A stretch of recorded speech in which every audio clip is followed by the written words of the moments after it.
são aos Roaring Twenties.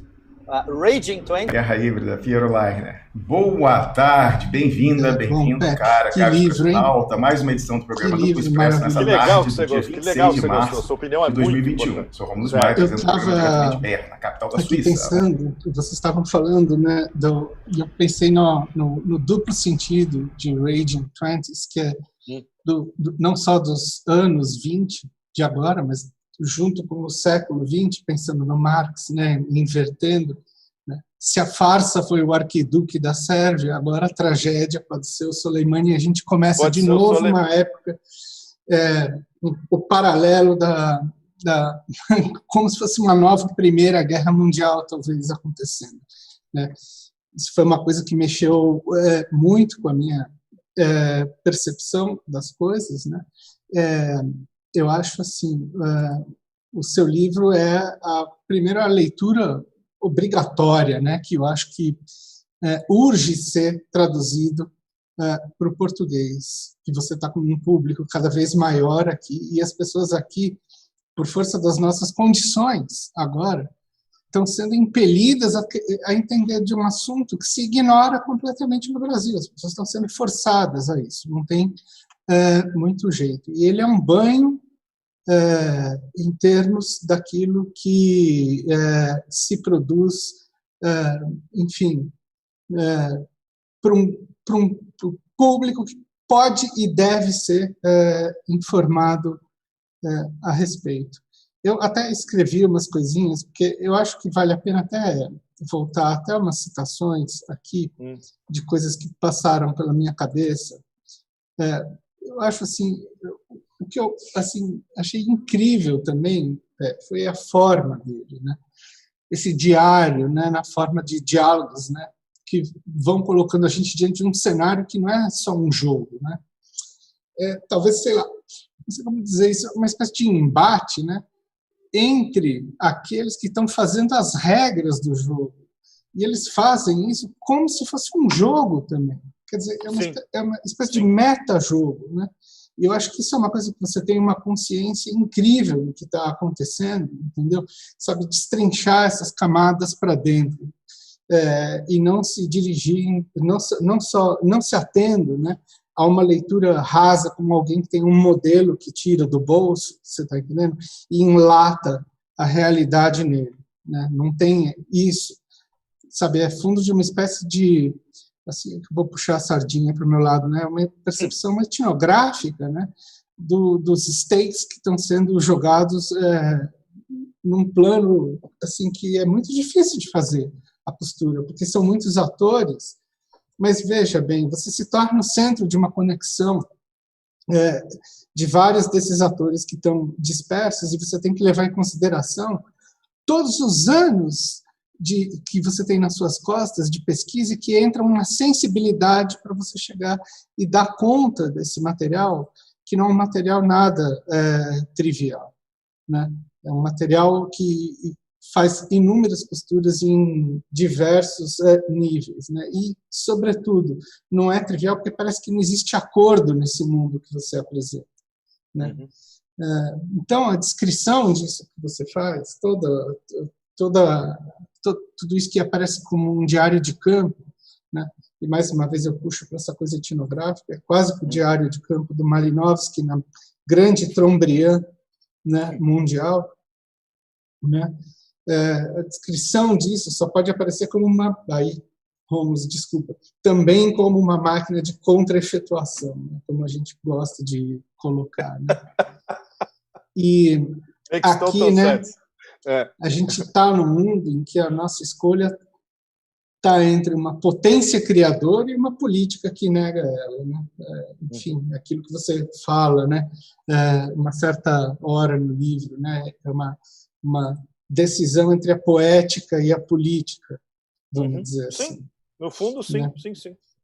E que belo desafio esse, né, que te faz conectar Foucault falando com Tzu, com Marco Aurélio, com Putin, com filosofia, com geopolítica, tudo isso, né, feito como um risomo. Senhor antropólogo, etnografia, ele trazendo para a gente taoísmo, confucionismo, etc. e tal, toda a diferença civilizacional aí, né, do choque.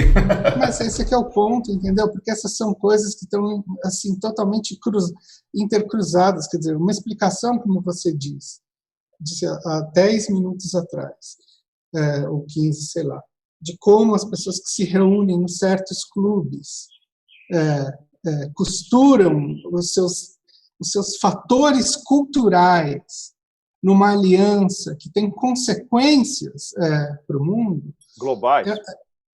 Isso é uma coisa que a gente, na antropologia, insiste há muitos anos. Você entendeu? Que não dá para falar, por exemplo, numa teoria só como sistema mundial, que você tem um centro e as periferias vão sendo engolidas por ele. É preciso ver como nesse sistema mundial cada um processa as coisas segundo os seus esquemas nativos, entendeu? E elites do mundo também têm esquemas nativos. Isso não é só parte do mundo da chamada resistência, enfim, de quem está lá embaixo. E o fato é que essas pessoas têm poder e acaba tendo consequências globais essa história, né? E você faz isso, né? E o teu livro faz esse risomo, né? Esse é um conceito que você faz ali, que eu acho bastante bacana e que eu quis aproveitar um pouco, né? Porque a inspiração nessa forma / conceito deleuziana, né, justamente vai colocar seu livro como talvez uma das mais bem traçadas linhas de fuga para quem quiser compreender e agir, pensando que as dimensões dessa grande guerra também se colocam na nossa pequena realidade. Né? Parece que é uma espécie de mundo híbrido, né? Falar nesses híbridos todos. Né?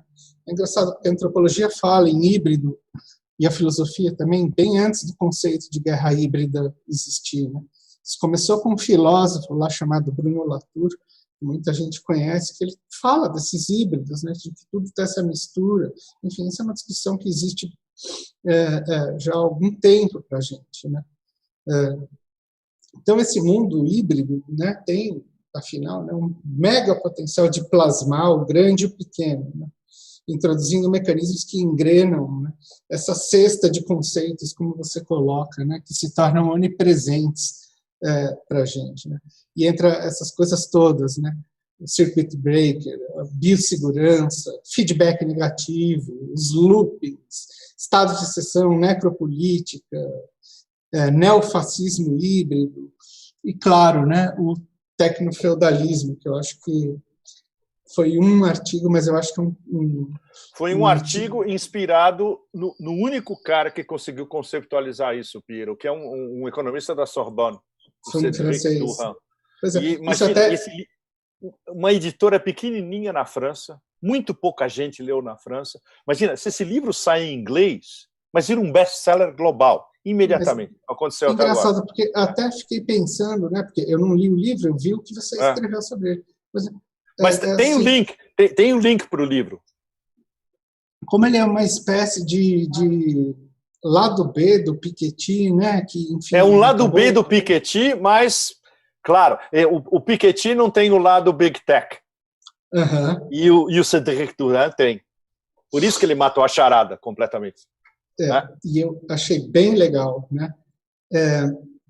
Aí você tem tudo isso, né? Putz, a Dominatrix, né? Já me lembrou essa história toda, né? Daquele discurso do agente Smith para o Morpheus. Sim! Se lembram isso? Que acho que é um dos grandes pontos do Matrix, né? Do Matrix, que não diz, ele diz assim, não existe maior semelhança na natureza aos humanos do que um vírus, né? Que é um assunto também que está em grande parte lá do seu livro, mas eu acho que o vírus aqui, né, é outro, né? Ele se replica, né, como o próprio agente Smith, né? Que é uma coisa meio que eu chamo, assim, eu penso, né? Enfim, acho que eu nunca coloquei muito isso escrito, pelo menos, né? Mas é uma espécie de triunfo do narcisismo, né? Que é super bem narrado lá no Antiédipo do Deleuze e do Guattari, né? Que é quando ele... É uma das bases teóricas subliminares do livro, sem dúvida. Né? E ele diz isso, né, quando essa história da máquina de captura, né, capturou tudo, até o Estado, né, até começar a produzir um mundo à sua imagem e semelhança. Né? Esse seria, né, na minha cabeça, um novo mapa deleuziano. Eu peguei uma citação dele, porque assim, eu acho um negócio que é absolutamente inacreditável que alguém tenha falado isso, escrito isso em 1980. Dá uma olhada nisso. Ele diz assim, sim, abre aspas. Do Antiédipo? Não, isso já está no Mille Plateaux. Do Mille Plateaux. O que é o volume 5 aqui, que não é o mesmo Plateau, que é o da edição francesa. 1980. O Mille Plateaux original saiu em 80, né? Ou em 81? 80. Aí, olha o que ele diz nesse trecho, que incrível. 80, hein, minha gente? Ainda estávamos na Guerra Fria. A máquina de guerra se encarregou do fim da ordem mundial e os estados não passam de objetos ou meios apropriados para essa nova máquina. É aí que a fórmula de Clausewitz se revira efetivamente, pois, para poder dizer que a política é a continuação da guerra por outros meios, não basta inverter as palavras como se pudesse pronunciá-las num sentido ou no outro.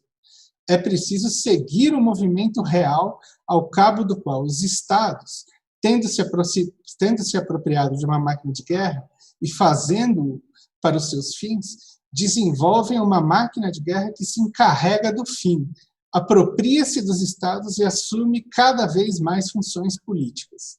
Sem dúvida, a situação atual é desesperadora. Vimos a máquina de guerra mundial constituir-se com força cada vez maior. Como num relato de ficção científica, nós a vimos estabelecer como objetivo uma paz talvez ainda mais terrífica que a morte fascista. Nós a vimos manter ou suscitar as mais terríveis guerras locais como parte dela mesma. Nós a vimos fixar um novo tipo de inimigo, que já não era outro Estado, nem um outro regime, mas um inimigo qualquer. Eu acho assim, é extraordinário. Há 4 décadas. Ele já tinha décadas. Eu acho que se tem uma citação que pega o espírito do seu livro, brilhante. É essa. Né? Talvez seja a nova realidade, né? Algo bem maior. Não, é isso. E combinando com o Paul Virilio, né? Verdade. Eu acho que durante o livro tem umas citações paralelas ou subterrâneas do Paul Virilio, que foi o primeiro, na mesma época do Deleuze-Guattari, que já estava qualificando esse crossover tecnológico e de segurança. Né? Tem uma citação dele que é extraordinária, que no futuro os aeroportos, as prisões e os hospitais vão ser exatamente iguais, que é o que a gente está vivendo agora. Ele falava isso nos anos 80! E aquela coisa incrível, né, que ele tem no Velocidade Política, né, da história que ele vai mostrando, basta, para acontecer um acidente com um novo avião, basta construí-lo. Isso é absolutamente inacreditável. Inacreditável. E como ele faz a conexão entre tempo, velocidade e a coisa da máquina de guerra. Né? Da máquina de guerra, exatamente. Ou seja, você junta o Deleuze-Guattari e o Virilio, há 4 décadas atrás, você tem o que está rolando hoje.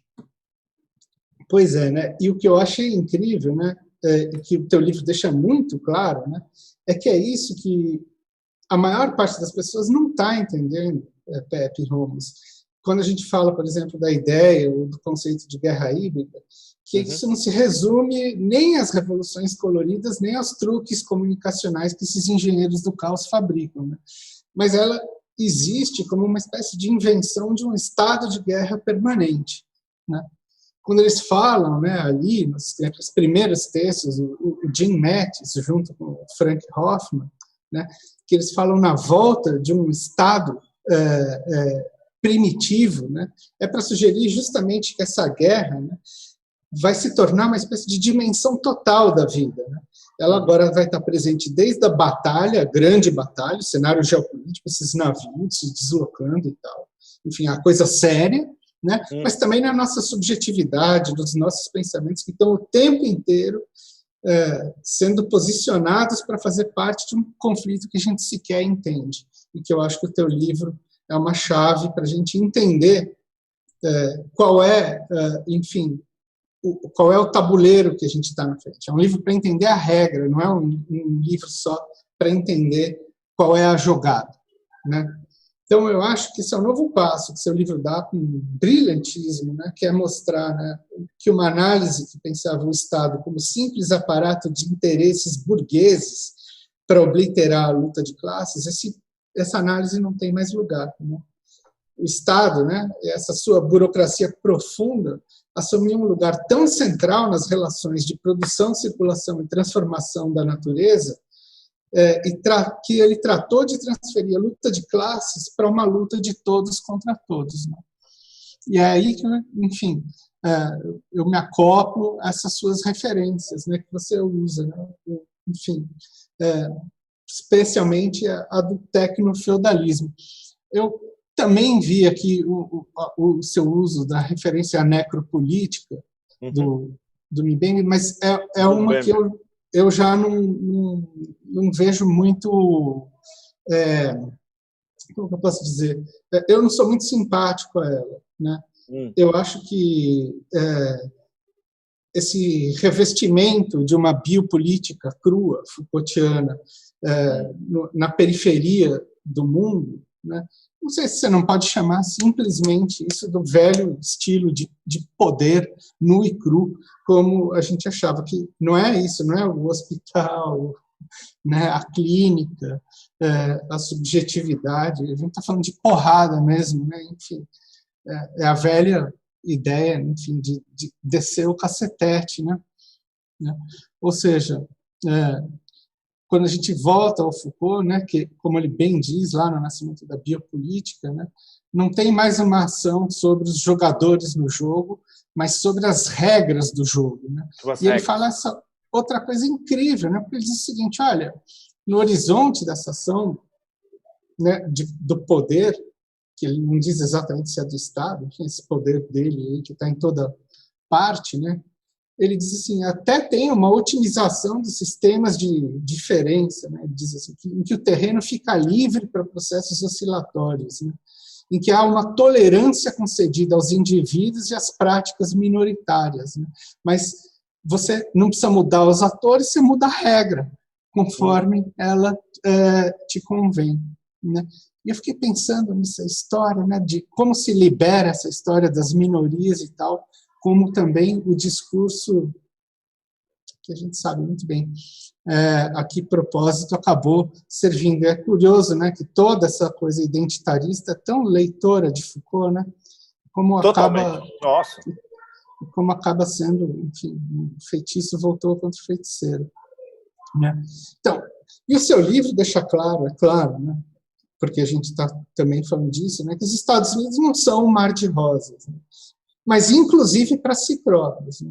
Ou seja, uma das consequências, né, quando você vai passando ao longo de todos os capítulos, é que essa máquina não tem limite. Ela é uma espécie de fungo, né, que não distingue também o que é interior e o que é exterior a ela própria, né? Ela tem que estar em todos os lugares, né, ao mesmo tempo. Isso eu achei uma coisa muito impressionante, né? Quer dizer, você fala que, né, de realmente como um assassinato e uma guerra podem estar colocados com uma conexão íntima, por isso que não é farsa. Agora é tragédia, né, para valer essa história, né? E, enfim, me parece que é uma situação que a gente até poderia chamar, sei lá, de guerra irrestrita, né? Não usando a conceito de guerra total, nem para cair no Clausewitz, nem no Dendorf, né? Mas é um bom conceito, Piero, guerra irrestrita. Eu não vi isso, e não vi ainda formulado em lugar nenhum dessa maneira. É ótimo. Não, eu acho que tem no livro dos dois chineses lá, o Liao Qi. Tem, no livro dos chineses, aquele Unrestricted ele qualificou como Unrestricted War. É verdade. Mas a análise dele é militar e muito... Ele, por exemplo, ele não fez uma análise do Engdahl como no Full Spectrum Dominance, o livro do Engdahl, que é uma análise que extrapola o militar e é uma análise político-sociológica e até antropológica no meio. Eu acho que estaria mais próximo de uma expansão da análise do Engdahl, né? Guerra irrestrita. Né? Pode ser, pode ser. Porque o que é bacana é que nessa forma de guerra, né, para a gente não ficar também algemado no conceito de guerra híbrida, né, que também tem lá seus problemas, né, nenhuma província está salva, né, sequer a sede do Império está salva. Né, e você até a sede do Império? Isso, como é que chama? O Congresso cercado por um muro como o Green Zone de Bagdá com arame farpado é a guerra híbrida na sede do Império. Teve 4 ou 5 americanos, cientistas políticos, que sacaram isso. E mais ninguém. E isso que vocês acabaram de falar aqui. Agora não tem mais essa distinção entre a City de London, Nova York. Você já também nem sabe se esse pessoal... Enfim, são apátridas que circulam o dinheiro pelo mundo de maneira irrastreável, assim como a guerra. Eles também fazem, né, estratégia da abordagem indireta, ou seja, estão camuflados. Né? O mundo financeiro se imbricou de tal maneira a tecnologia de guerra, só ver que, por exemplo, o GPS, que foi um instrumento militar, hoje em dia o maior uso dele é para as transações econômicas que tem que ocorrer, isso Virilio mostra muito bem, numa fração infinitesimal. Exato. Porque time is money, né, e tem muita coisa envolvida nessas transações eletrônicas que dependem do acerto do relógio, que só pode acontecer com um relógio nuclear lá de plutônio que está dentro dos satélites ali, que estão orbitando a Terra. E não é à toa, né, que os sistemas hoje não são só mais o americano, né? Tem o GLONASS, que eu acho que é russo, e o chinês.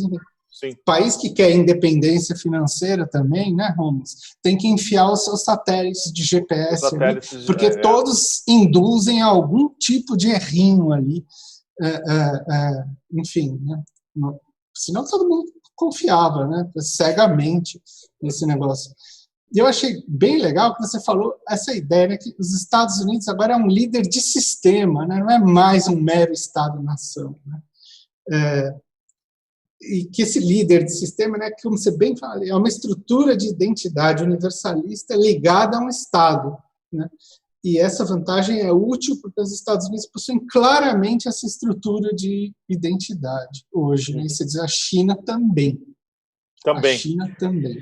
E é por isso que a elite americana está completamente desesperada. Eles não esperavam que um Estado-nação fosse capaz de criar um sistema alternativo overall, né, completo, como o deles. Eu acho que eles acharam, sinceramente, nos anos 80, assim, que o jogo estava tão ganho. O jogo estava tão ganho, claro. Que eles meio que dormiram no ponto e não viram o que estava acontecendo ali, especialmente porque eu acho que eles estavam muito focados também, por falar em Oriente, no Japão. Né, que era, naquela época, a potência que, enfim, ia... Exatamente. A coisa do domínio tecnológico. Eles achavam que os acordos do Plaza tinham resolvido a história toda. E resolveram temporariamente para o Japão. Mas eles esqueceram do resto da Ásia. Do leste talvez, da Ásia. Sei lá, né? Que o leste da Ásia ia ser isso, produtor de sandália havaiana. Talvez o Brasil tivesse o papel de ser alguma coisa industrial, e olha o que eles viraram. Eles viraram a potência tecnológica industrial e nós estamos virando produtor de havaiana. Havaiana, hein? Já está de bom tamanho se a gente conseguir produzir havaiana e camisa aérea no atual estágio. Um parêntese, porque eu não resisto. Quem vai produzir sandália havaiana, Fiero, é a Argentina, porque nesse discurso da Cristina Kirchner, ela lembra que tinham desviado toda a produção e ela sentou lá com o pessoal da Alpargatas e falou, não, você volta a produzir aqui, quando ela estava lá, no distrito onde está lá, Las Flores e tal. Uma pergunta a família Alpargatas era de uma família argentina que se mudou para cá, né? Inclusive eu conheci um dos herdeiros. Que nem a Bung também, mas no final já foi para ficar sob a jurisdição dos Estados Unidos, transferiu a sede para lá. O Piero, sem tirar você muito do curso, perguntando o seguinte, só para essa questão da finança, que a gente está falando da coincidência. Nos anos 80, porque estava muito ganho, o pessoal não pensou em contrabandear para dentro da China o cavalo de Troia. Então eles mantiveram a finança, o mercado financeiro chinês fechado, e o Ocidente aceitou transferir toda a produção para lá sem contrabandear o cavalo de Troia. Então, só agora, que a gente viu aí no ano passado, aquela história de deixar a Goldman Sachs ser dona, sem o teto de participação societária da sua filial chinesa. Uma primeira e tal. Então, eles conseguiram primeiro ter o controle de todo o processo produtivo de uma forma que a finança, que uma vez estava na Citi, uma vez estava em Nova York, agora é apátrida, e é eles contra todo mundo, não tem condição de relocalizar a produção. Então, no curto prazo, ela continua nessa relação alimentando cada vez mais o avanço chinês, mas vendo que no longo prazo é a superação sem que ela garanta que ela vai entrar de sócia numa hegemonia chinesa. Então, é uma situação paradoxal que eu não sei, quando você falava aí do vírus, o vírus às vezes é irracional, quando ele é muito agressivo, ele, de uma certa forma, ele é tão, por exemplo, só que contém ebola. O ebola ele é tão agressivo que não dá tempo de uma pessoa chegar e transmitir para outra. Então, nunca vira uma epidemia de massa, como virou o coronavírus, porque ela mata o hospedeiro antes. Então, essa irracionalidade da finança, que no longo prazo ela própria está cavando o caixão sem garantir que ela vai entrar de sócia na hegemonia chinesa, é muito louco compreender isso também. Aliás, eu queria até saber, porque aconteceu um negócio tão bizarro esses dias. Eu estava olhando no Facebook, sempre aparece uma propagandinha, né? Apareceu da XP, que é essa corretora brasileira, um banco hoje em dia, né? Dizendo que eles estavam representando aqui um fundo de investimento do JP Morgan na China, e falando assim, a propaganda era: quer investir em ações de empresas chinesas, faça isso pelo nosso intermédio. Eu fiquei pensando, que raio de empresas são essas? O que eles estão vendendo e tal? Mas em Nova York ou em Xangai, em Shenzhen? Depende onde.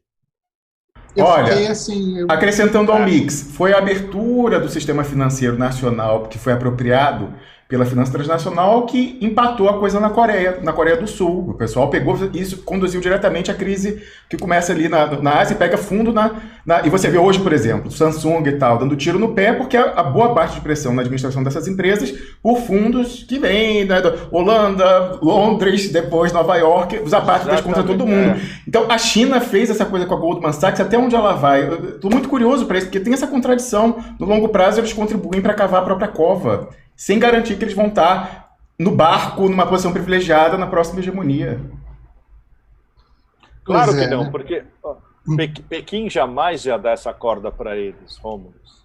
Isso é o gênio da primeira conceptualização do Deng Xiaoping. Até onde a gente vai dar corda para eles? Faz parte.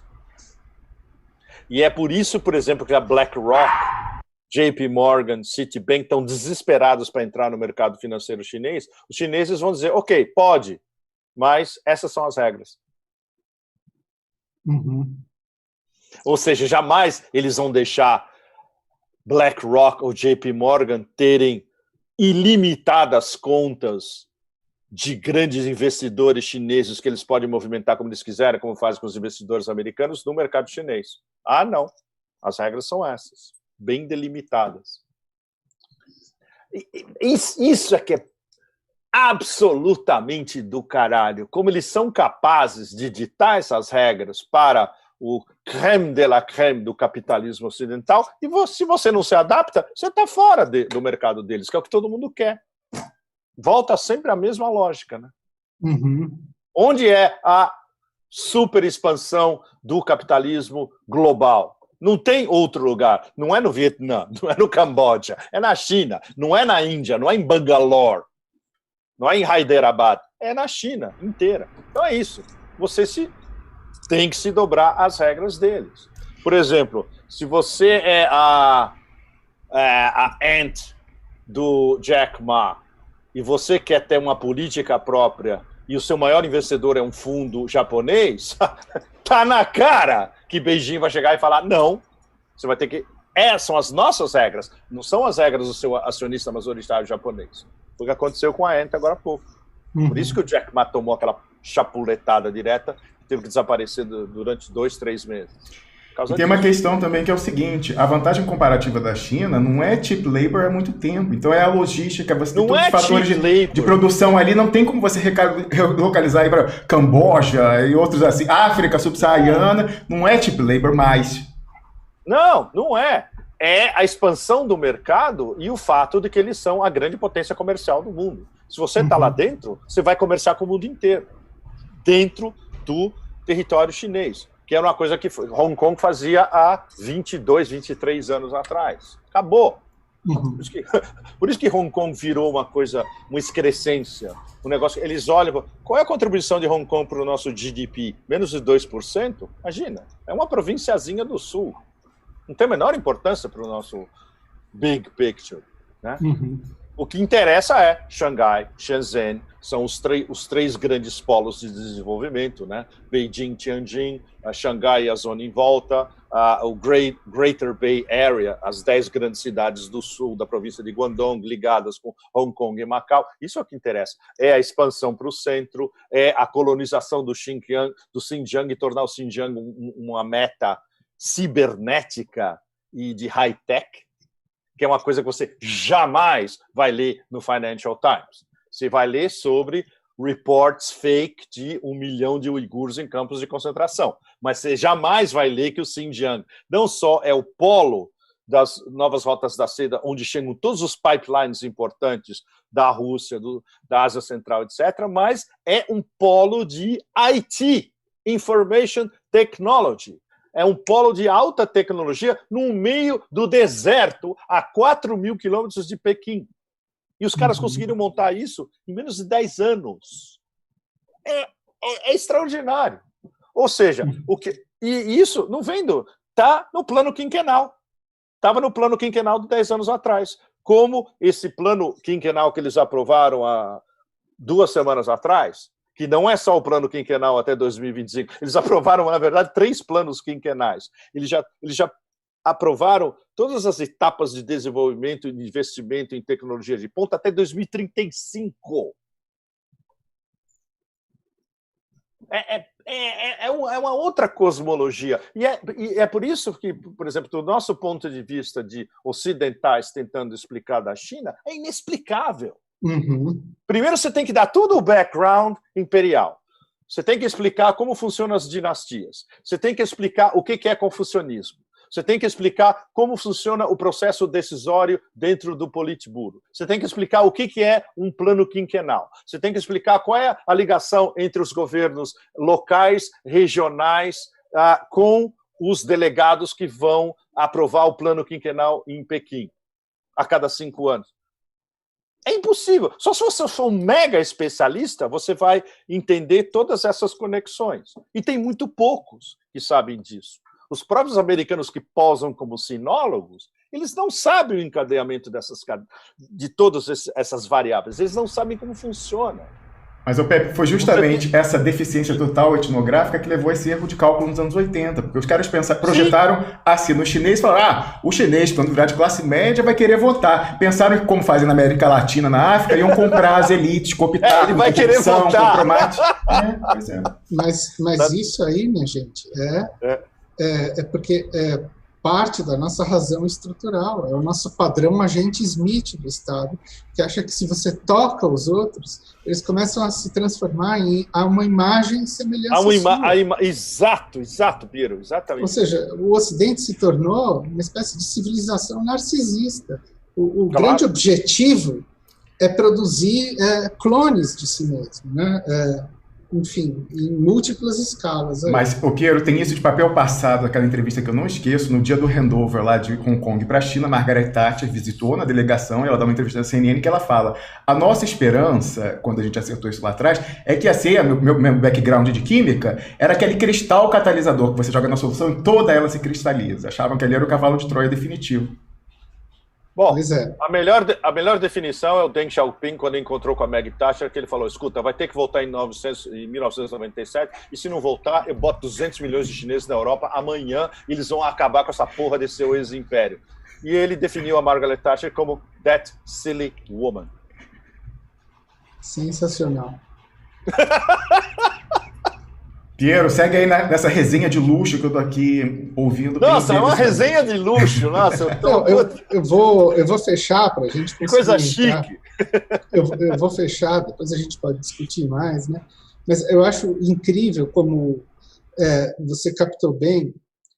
A ideia de feudalismo ela é legal, né? Porque ela me pareceu uma coisa que é semelhante, por exemplo, à noção de um fractal, né, Pepe? Que é assim, sim. No grande tabuleiro ali, vamos dizer assim, que a gente tem esse estado bipolar no duplo sentido, porque ele é esquizofrênico também, né?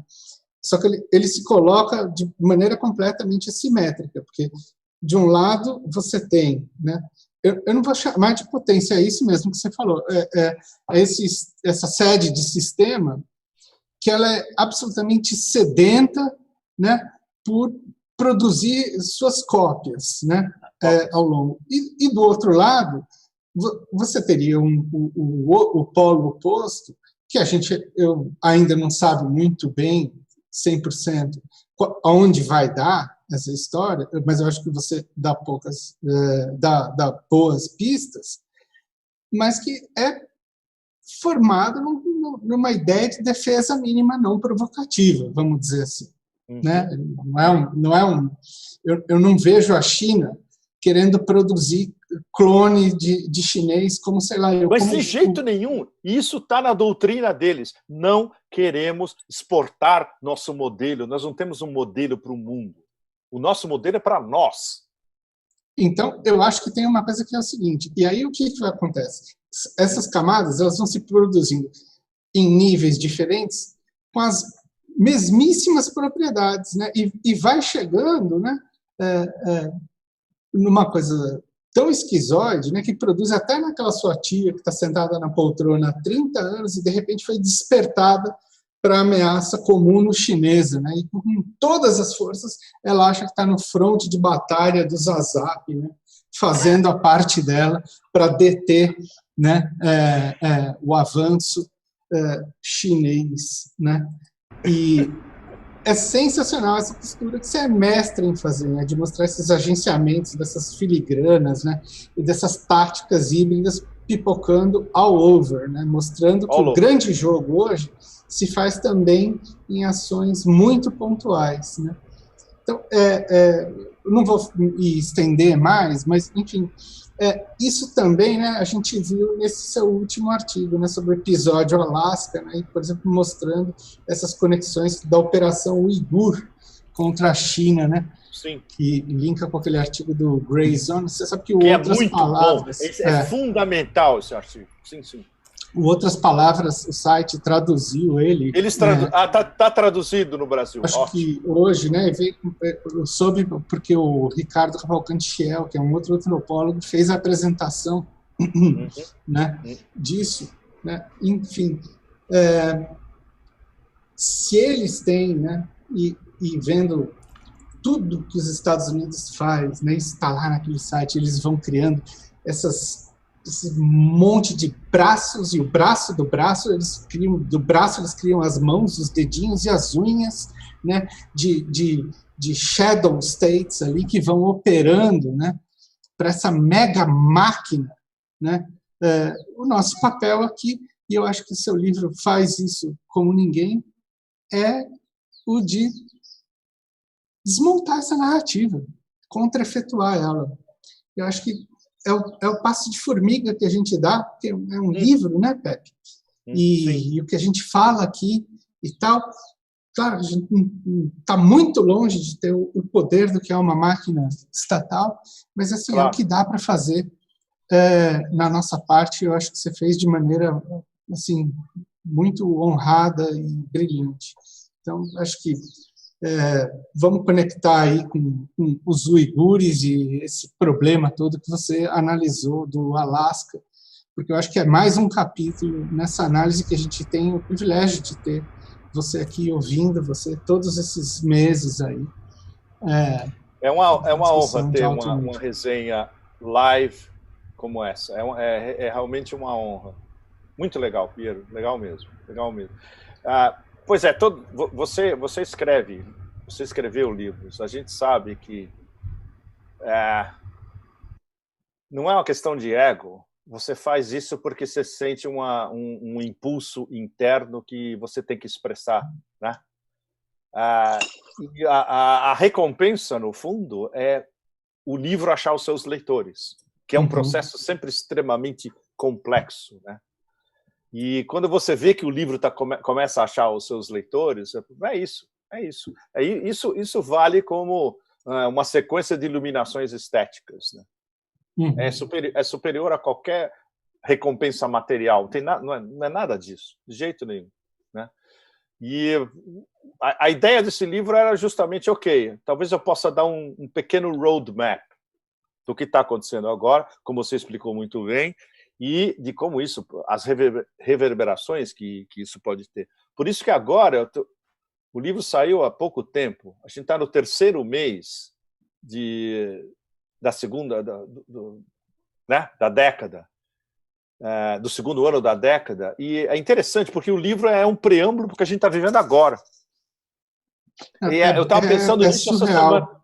É surreal. Eu estava pensando nisso essa semana, justamente com a história do Quad, do 2+2 no Alasca, e essa semana a cúpula da OTAN, e agora que o tabuleiro está totalmente delineado, daqui para frente, pelo menos pelos próximos 10 anos, tudo que vai acontecer no planeta está subordinado a OTAN, Estados Unidos de um lado, Rússia, China do outro.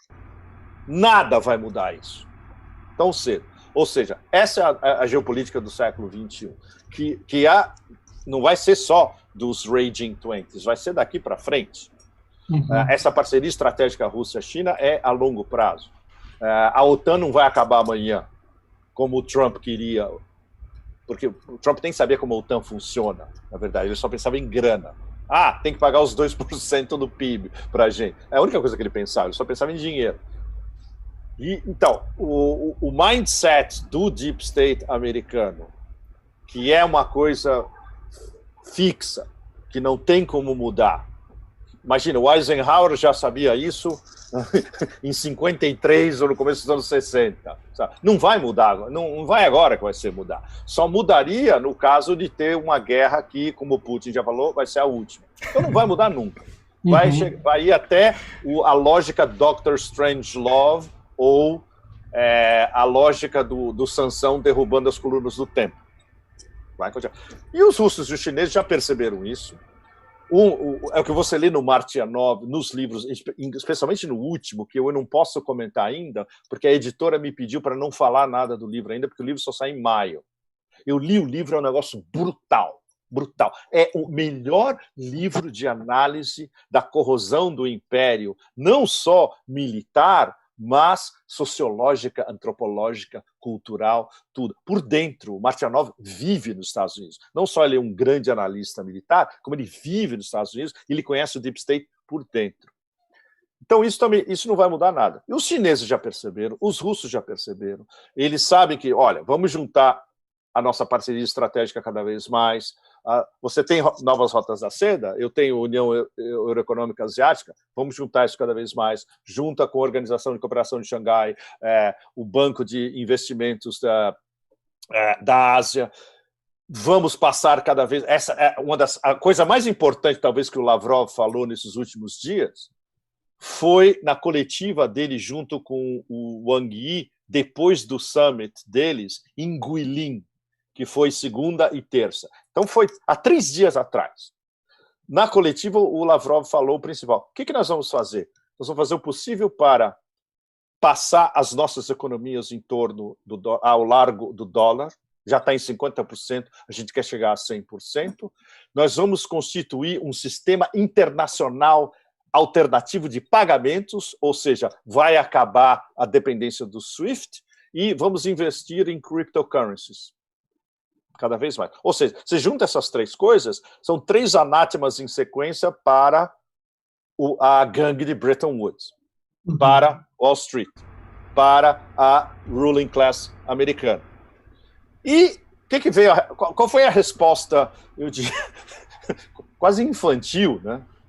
Tony Blinken vai para a cúpula da OTAN, dos ministros das Relações Exteriores em Bruxelas, naquele headquarters que parece um set do Dr. Evil, né? Na verdade.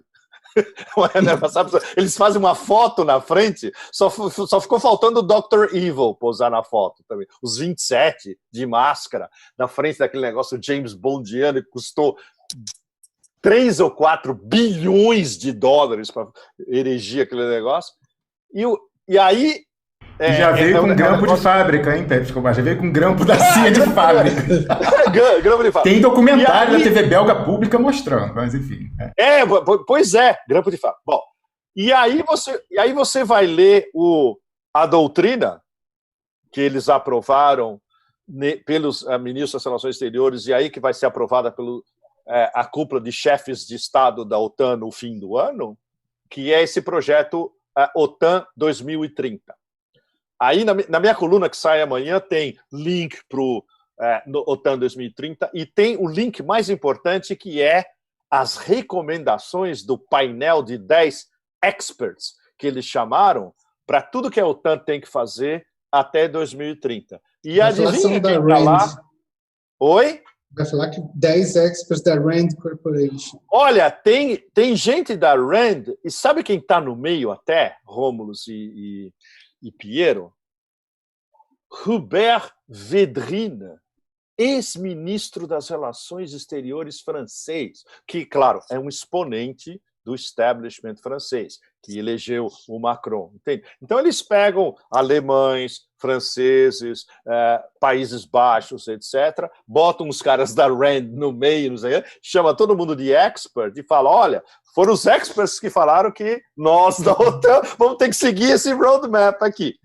Aí, puta, eu passei um dia inteiro lendo essa porra e selecionando os trechos principais, que é o que vocês vão ler na coluna. E tem um capítulo que, além do que a gente espera, que é demonização absoluta da Rússia, que é e isso o Stoltenberg, o secretário-geral, falou na coletiva de imprensa dele quarta-feira. Hoje é sexta, né? Na quarta-feira. Tem o link da conferência de imprensa deles. Se vocês... 10 minutos, mais ou menos, antes das perguntas, é um negócio acachapante. A Rússia é a coisa mais evil desde o aparecimento do Dr. Evil. E, em segundo lugar, a China também. Porque a China tem potencial de desestabilizar de todos os aliados. Mas o mais importante do nosso ponto de vista, tem um capítulo sul-global no meio da NATO 2030, vocês têm que ler em detalhes, porque eles dizem que o Sul, entre aspas, para a OTAN, vai desde na verdade, a África subsaariana até o Afeganistão. Lembrem-se que durante a época do W, George Bush I e II, com o governo na prática, Dick Cheney e Rumsfeld como chefe do Pentágono, foi quando surgiu a noção de Greater Middle East, o grande Oriente Médio, o Oriente Médio expandido. Não mudou nada em 20 anos. Ou seja, o que eles estavam pregando durante os neocons no poder na década dos 2000 foi reciclado para ser implementado pela OTAN nessa segunda década dos Raging Twenties. E está lá, em gênero, número e grau. Ou seja, eles vão continuar intersectando, entre aspas, lateralmente, subterraneamente, Ho Chi Minh Trails, Deleuze, seja o que for, guerras híbridas, quentes, etc. e tal, em tudo que a gente conhece, desde Mali até o Afeganistão. E não se esqueça, tem um capítulo extra, que aí eles não delimitaram em detalhes ainda, que inclui o quê? As Américas. Nós. Ou seja, vai ter a OTAN até 2030 chegando aqui, ou aí, onde vocês estão, no Brasil, no Atlântico Sul, que é o que eu estava conversando com o Vior antes. É a correlação direta entre a OTAN 2030 e o paper do Ministério da Defesa inglês. É a mesma estratégia, ainda que seja paralela, é agora paralela, mas os objetivos são os mesmos. Ok, nós vamos controlar jihadis no Mali, jihadis na Líbia, nós podemos fazer jihadis que estão em Idlib, na Síria, se transferirem por avião nosso até o Afeganistão, onde eles são rebatizados ISIS Khorasan, ou seja, Estado Islâmico Khorasan, que é aquela área, né, norte do Afeganistão, norte do Irã, etc. Mas não vamos esquecer do resto também, não vamos esquecer da África inteira, que aí é a coalizão OTAN-Africom. Lembre-se, 10 anos atrás, como começou a destruição da Líbia? Foi a primeira operação oficial do Africom nos primeiros dias. O Africom não tinha um headquarters. O quartel-general deles era em Stuttgart, porque todos os países africanos falaram, vão se fuder, aqui não. E aí, bom, o quartel-general em Stuttgart, e depois de alguns dias, isso foi passado na surdina para a OTAN. Que nos próximos 6, 7 meses, o bombardeio e a destruição da Líbia foi conduzido pela OTAN. Então, isso vai não só continuar, como vai se expandir e chegar, não só pelo resto da África, que é a política do Africom de combater as novas rotas da seda chinesas dentro da África, como mais cedo ou mais tarde vai chegar na América do Sul. Que é aí que... eu acho que para você, Piero, é um campo de análise e de pesquisa nos próximos meses ou até no próximo ano, absolutamente extraordinário. Como é que eles vão chegar no Atlântico Sul? Agora, com isso que você está falando, vendo ali essa descrição da Inglaterra, enfim, com as Malvinas, não tem condição desse plano da Argentina, não vai dar certo nem a pau. Assim, não vai ter jeito, minha gente. Não vai ter jeito. Assim, o Brasil não vai virar essa bandeira para o lado de lá. Não mesmo. E você sabe melhor que todos nós, né? Não mesmo. Eu acho muito difícil. Enfim, tem que acontecer alguma coisa muito esquisita, para dizer o mínimo, para essa biruta virar 180 graus. Sim. Para quem já fez o que fez até agora. Sim. Chegar e dizer, não, mudei de ideia. Tudo bem que as pessoas gostam de parecer isso, mas...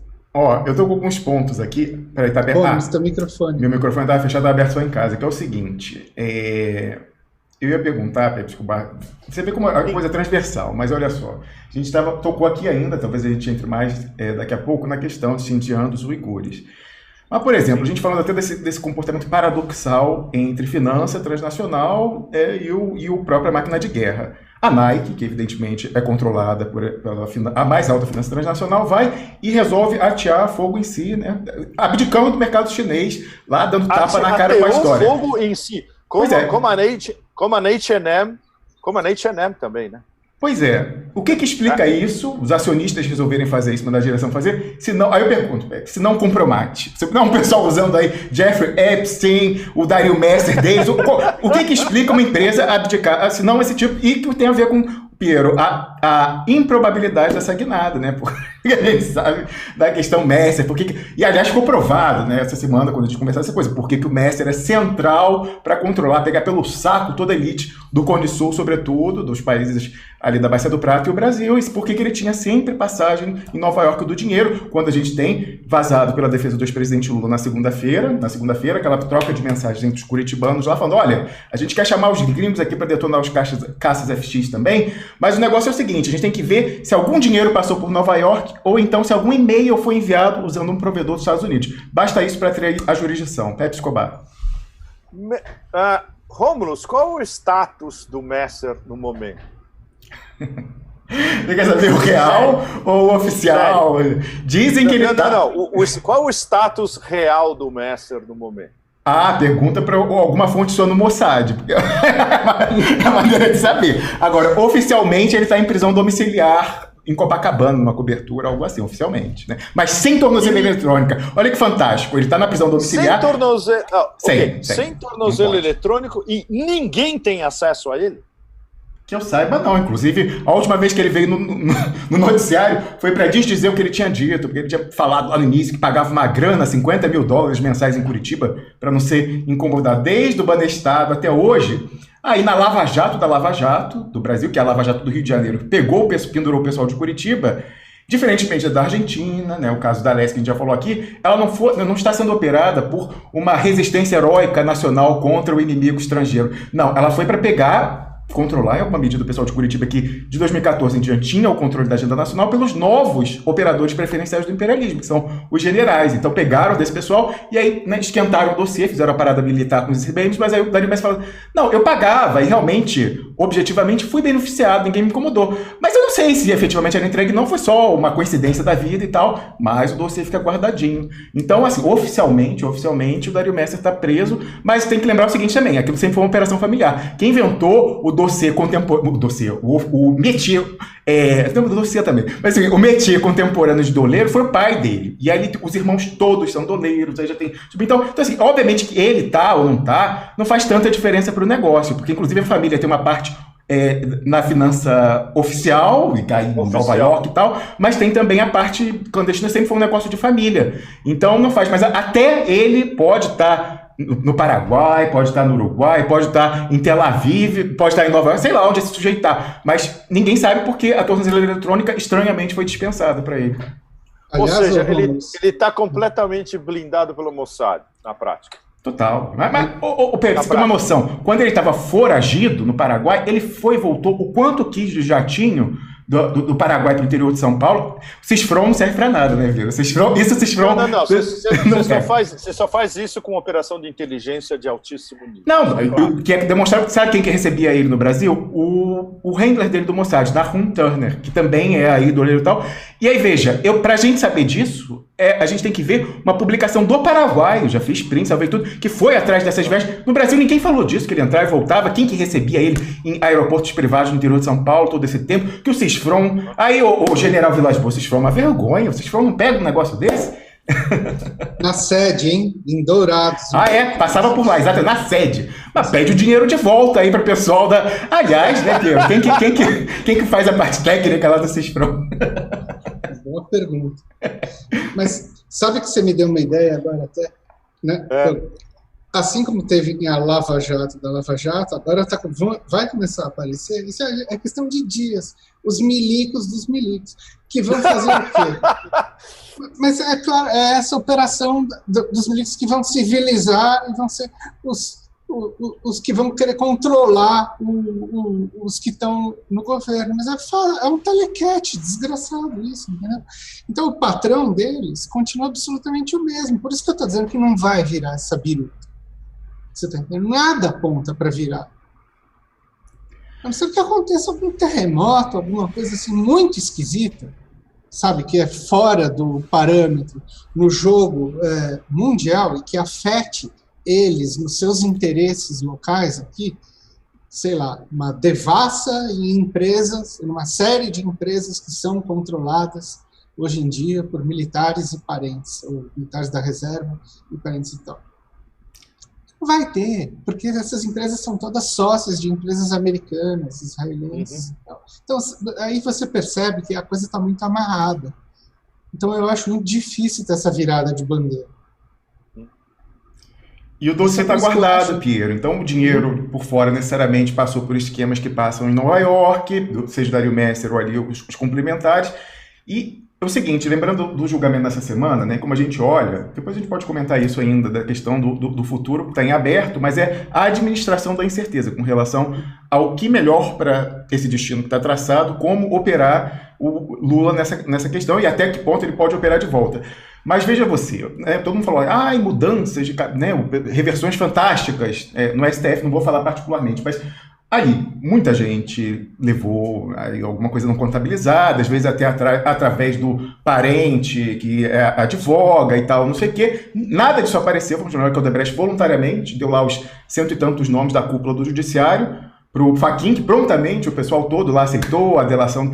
Tá, desde 2016, salvo engano, 2017, sentado em cima dessa lista, que não saiu, evidentemente está aqui na Suíça, se o pessoal viesse pegar e abrir esses documentos, mas esse dinheiro é aquela história. Por que surgiu no Brasil e foi aperfeiçoado, aprimorado, sendo o melhor do mundo esse esquema de doleiro? E é verdade isso, porque, inclusive aqui na Suíça, as casas de cambista, tudo, foram ver tempos atrás, que é tudo de doleiro brasileiro. O pessoal, assim, controla até aqui, né, mais limpinho. Até na Suíça? Na Suíça, a maior parte dessas casas de câmbio que manda, aí o pessoal, as meninas, né, que fazem a vida aqui, ou então faxineira, então não sei quem vai mandar de volta. Aí não é só para o Brasil, América Latina, África e tal. Essas casas, aliás, gente, no meu quarteirão tem uma casa de câmbio dessa assim, Brasil, o nome tá Brasil, não sei o que e tal.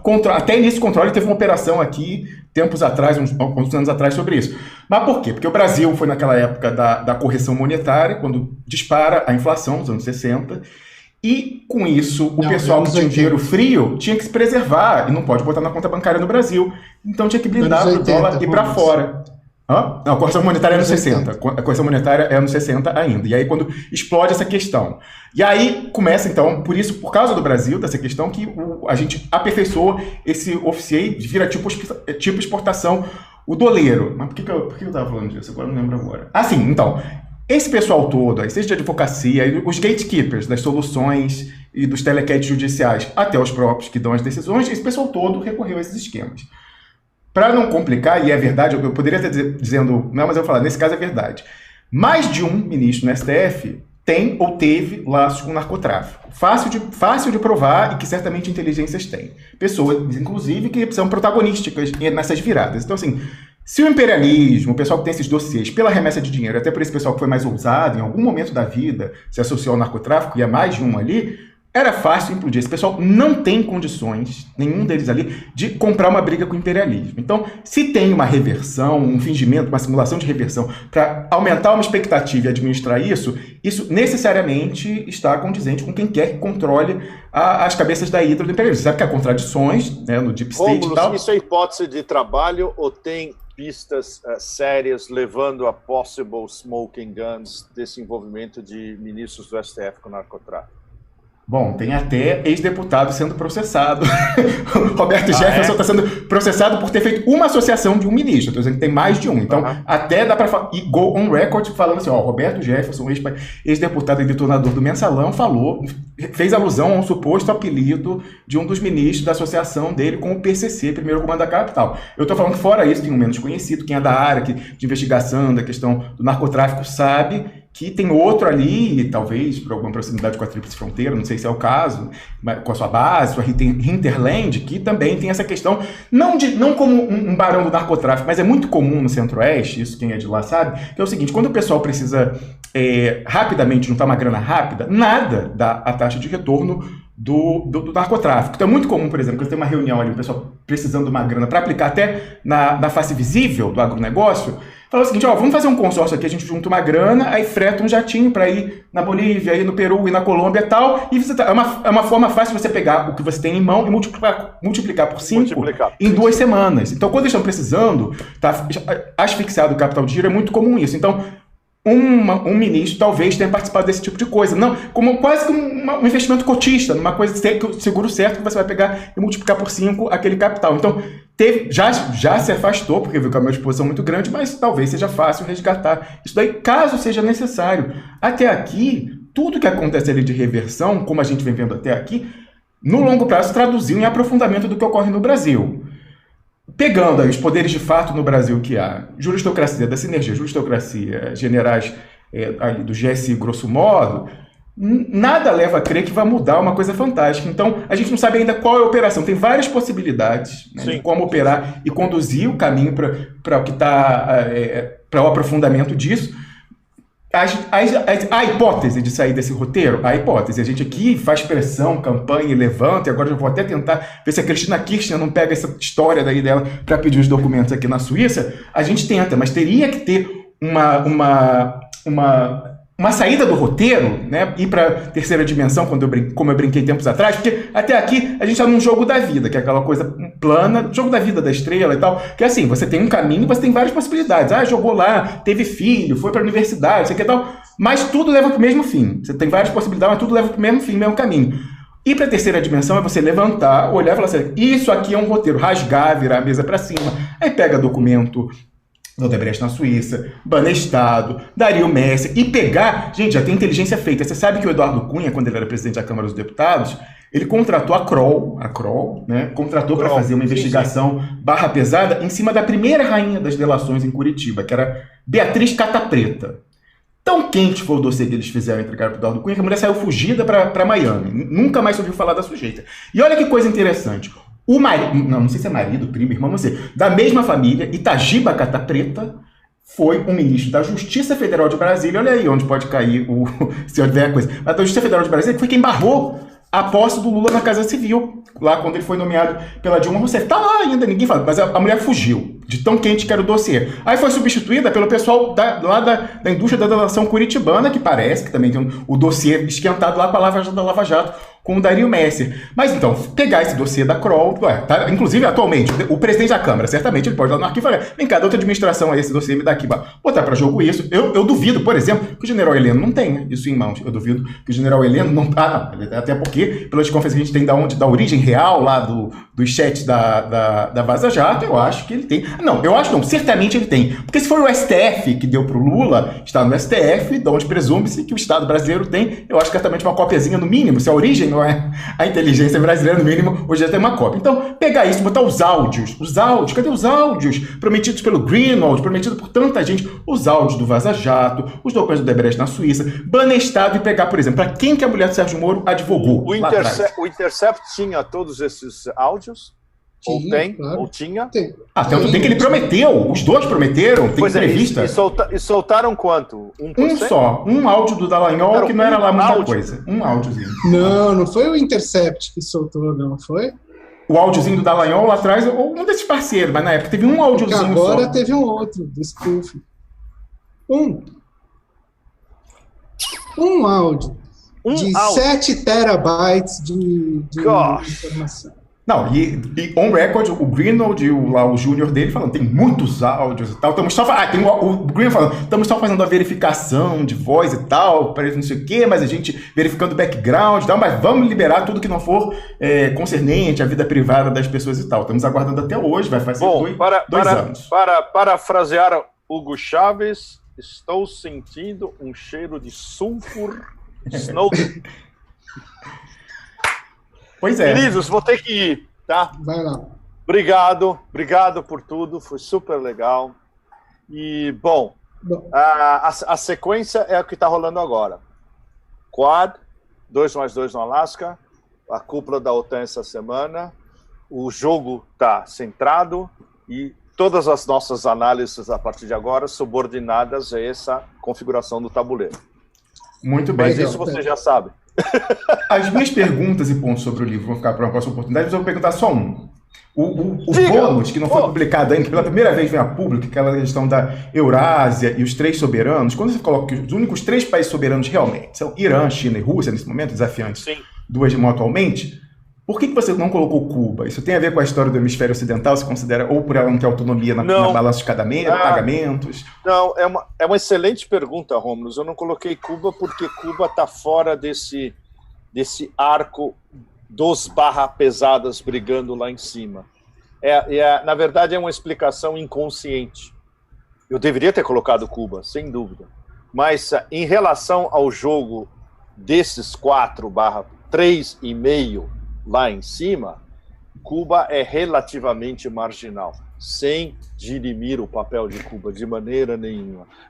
Como eu me concentro no jogo da Eurásia, e aí, claro, é um problema, eu não sigo a América Latina, eu não sigo a África, eu não tenho tempo de seguir a América Latina e a África.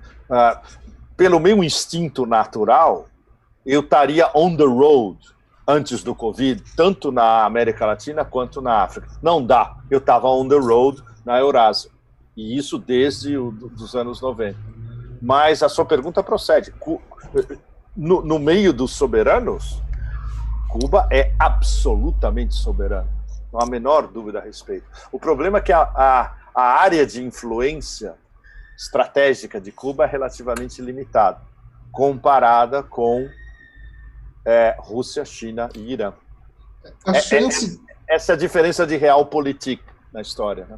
A chance de Cuba, se os Estados Unidos instalar aquele esqueleto de mísseis ali do lado da China, a China pode fazer o mesmo com Cuba, que já tem os mísseis. Exatamente. Né? Então... Isso é excelente. E esse, como é que chama? Porco-espinho de mísseis, o porco-espinho de mísseis, que é o plano jamais detalhado dos americanos para a primeira cadeia de ilhas, na hora que isso começar, mas pode ter certeza que Cuba vai ser o Baía dos Porcos 2.0, né? Só vou fazer um meta-comentário final, que é o seguinte. A gente falava ainda agora de limitações, tem gente muito limitada que não entende, Piero, alguns requisitos de contra-efetuação. Então, por exemplo, nesse momento, mais do que nunca, a gente já fala meio mensagem se confunde.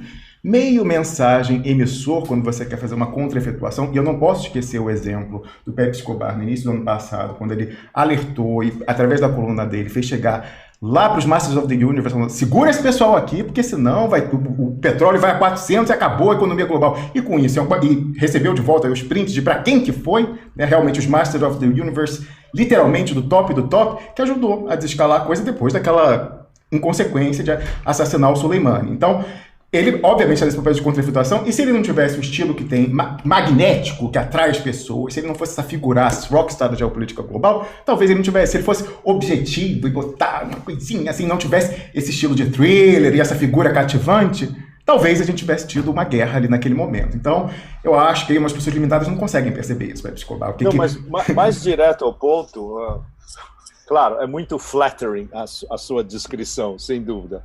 Mas, direto ao ponto, Rômulus, o meu principal contato de banqueiros em Nova York me falou, não, 3 ou 4 de nós passamos a sua coluna na hora para os caras. E falando, olha, não tem nenhum analista internacional falando disso. E tem um detalhe importante, um deles tinha sido uma das minhas fontes para essa matéria. Eu tive 3 ou 4 fontes para essa matéria, gente que eu conheço desde o começo da década de 2000, que são traders no Golfo Pérsico, iranianos, amigos meus iranianos que eu encontro no Irã há 20 anos, e uma das fontes era um dos banqueiros de Nova York. E eles que botaram isso na mesa de, justamente, Jamie Dimon, Blackstone, BlackRock, Bloomberg, e pegou pesado. Tanto assim que o Zero Hedge teve 100 mil hits, um negócio absurdo. O Zero Hedge deu como uma das principais matérias no dia seguinte. E isso foi um negócio super sério, porque a gente sabia que isso podia rolar mesmo, porque tinha um eco de que se os americanos tentassem qualquer coisa, os iranianos eram capazes. E isso os iranianos não confirmaram diretamente, é aquela coisa dos persas, né? Pelas vias extremamente sofisticadas da diplomacia deles, eles deram a entender que se houvesse um ataque direto, eles eram capazes de fechar o Estreito de Hormuz em algumas horas. Uhum. E isso é o recado que Wall Street precisava ouvir, porque isso ia implicar entre curto e médio prazo, digamos, de uma semana, desmontar todo o sistema de derivativos da finança mundial. Então isso foi muito, muito, muito sério, sem dúvida nenhuma. E a gente viu o print, né, Piero? Aquela altura, para quem que foi? Eu vi o print. Eu mandei o print para você. É isso aí, mandou aquela época. Pois eu aprendi um pouco com vocês. Eu tenho uma prova dessa história. Qualquer um que um dia me falar, eu falei, tá aqui. É isso aí. Bom, olha, uma última pergunta, mas essa é telegráfica, para você responder sim ou não. Muitas pessoas perguntam para o Pepe Escobar se aquela história lá no canal de Suez é acidente ou não é acidente. O que diz aí o pessoal especulando a essa altura? Você sabe que eu estou há 2 dias quase perdendo o sono com essa história? Ninguém sabe, Rômulus. Hoje eu botei, acho que no meu canal do Telegram, uma matéria sensacional de um especialista que escreveu para o Financial Times, dando todos os detalhes técnicos do que aconteceu. Ele falou, olha, não foi só vento, foi um problema de hidrodinâmica. E ele explica o problema de hidrodinâmica em detalhes.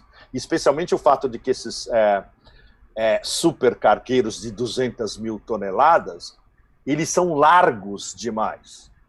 Eles têm que ser o máximo de largos para você empilhar aquele monte de containers em cima, entende? E eles não têm, como é que chama? Como se diz? Maneabilidade? Maneabilidade. Margem de manobra. Maneabilidade, exatamente. E ele diz, ok, pode ter sido um golpe de vento, mas só o golpe de vento não explica. E interessante notar, né, naquela história do cui bono, prejudicada foi a Europa. A Europa, mesmo a Europa. Pois é, cui bono, quem está perdendo é a Europa. Claro, quem está perdendo muitos são os exportadores chineses também. Veja bem, a Europa sim, porque estão recebendo mercadorias, mas os exportadores chineses estão perdendo também, eles não estão sendo pagos. Bom, tá todo mundo perdendo, na verdade. Você imagina os insurers, os seguradores desse proprietário japonês do navio da Evergreen taiwanesa. Ou seja, tá tudo interligado. O fascinante é que é tudo interligado. Né? Você sabe, tão interligados que você sabe que mercado de seguro e resseguros... Eu passava na frente desses cargueiros todo dia. Esses cargueiros, eles estão no porto de Hong Kong todo dia. Às vezes eu passava naquela highway do lado do porto de Hong Kong, você vê 10 ou 20 desses negócios sendo carregados em tempo real no porto de Hong Kong o tempo todo. Inclusive esses monstros de 200 mil toneladas. Mas o cui bono... Mas eu vou botar o cui bono do cui bono. Você falou aí de seguro, sabe que o mercado de seguro e resseguros, grosso modo, é na City Londrina e na Europa, não é nos Estados Unidos. City, exatamente, é na City. É na City. Pois é, Piero, você mas fala uma olha, coisa finalmente? Como é que chama? De um ponto de vista John Le Carré, para nós, é fascinante a gente pensar que isso foi um negócio totalmente planejado. Né? É delicioso a gente pensar na possibilidade de que foi totalmente planejado. Você com aquele bater de asas da borboleta que vira o planeta de ponta cabeça, né? Esse foi um bater de asas de um cargueirinho que ficou em V no canal de Suez que tem uma manchete no Zero Hedge hoje que eles conseguiram captar. Provocou a debacle absoluta nas cadeias de suprimento globais. Um cargueiro atravessado no canal de Suez. É o que basta. Ou seja, você não precisa de míssil iraniano no Estreito de Hormuz. Basta isso que está acontecendo agora. Ou seja, se alguém pensou nesse cenário, voltando à sua pergunta do cui bono, é um toque de classe. Se alguém pensou no cenário. Vamos deixar nesse ponto, né? Muito bem. Pepe Escobar, muito obrigado pela sua presença aqui mais uma vez. Obrigado, estamos com uma audiência altíssima, como sempre, por causa do seu magnetismo, por causa do seu caráter ecumênico, pela sua caráter deleuziano, de entrar e sair, ninguém sabe muito bem. Bom, e tem uma diferença, né, de ser bem tratado, né? Mas isso sempre, não tem dúvida.